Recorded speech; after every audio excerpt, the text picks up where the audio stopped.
அடுத்ததாக பார்க்கக்கூடிய ராசிக்காரர்கள் கடகராசிக்காரர்கள். யோக பலத்தை அதிகமாக பெறக்கூடிய ராசிக்காரர்கள். காது மூக்கு தொண்டை சளி தொந்தரவு சிறிது கவனம். சிவாலயத்தின் வழிபாடு, நந்தீஸ்வரர் வழிபாடு சகல ஜெயத்தையும் அனுகூலத்தையும் ஏற்படுத்தி கொடுக்கும். உங்களுடைய நந்திக்கு சங்கல்பம் செய்து சிவனுக்கு ஒரு சங்கல்பம் செய்வது விசேஷமான பலனை தரும் என்பதை ஞாபகத்தில் வைத்து கொள்ளுங்கள்.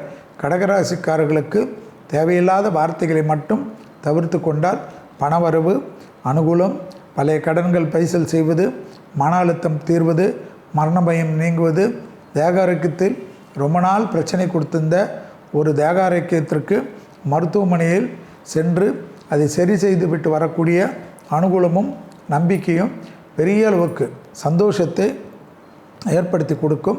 மருந்து மாத்திரைகளை சரியாக எடுத்துக்கொள்ளக்கூடிய கடகராசிக்காரர்களுக்கு தொந்தரவுகள் ஒன்றும் இருக்காது என்பதையும் ஞாபகத்தில் வைத்துக் கொள்ளுங்கள். இரத்தபந்த உறவுகள் விஷயத்தில் வாக்குவாதத்தை அதீத கவனமாக பார்த்து கொள்வது மிக மிக முக்கியம்.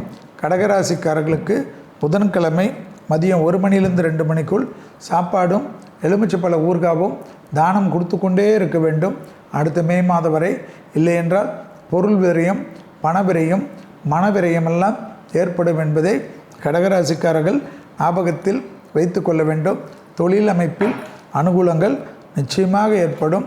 ஜெயம் ஏற்றம் காணப்படும். சுபகாரியத்தில் இருந்த தடைகள் கூட நிவர்த்தி ஏற்படுவது கண்கூடாக பார்க்கலாம். கண்டிப்பாக வேற்றுமொழி மனிதர்களால் அதிகம் ஆதாயம் பெறக்கூடிய ராசிகளில் கடகராசிக்காரர்கள் காணப்படுவார்கள். கடகராசிக்காரர்களுக்கு டக்கு டக்கென்று நினைத்த காரியங்களில் ஜெயம், நம்பிக்கை ஏற்படுவது மிகப்பெரிய அனுகூலத்தையும் மிகப்பெரிய சந்தோஷத்தையும் ஏற்படுத்தி கொடுக்கும். வியாபாரத்தில் இருந்த பாதிப்புகள் பரிபூர்ண நிவர்த்தி ஏற்படுவது கண்கூடாக பார்க்கக்கூடிய நல்ல காலகட்டம் என்பதை கடகராசிக்காரர்கள் உணர்ந்து கொள்ளலாம். உத்தியோகத்தில் நிச்சயம் ஏற்றம்.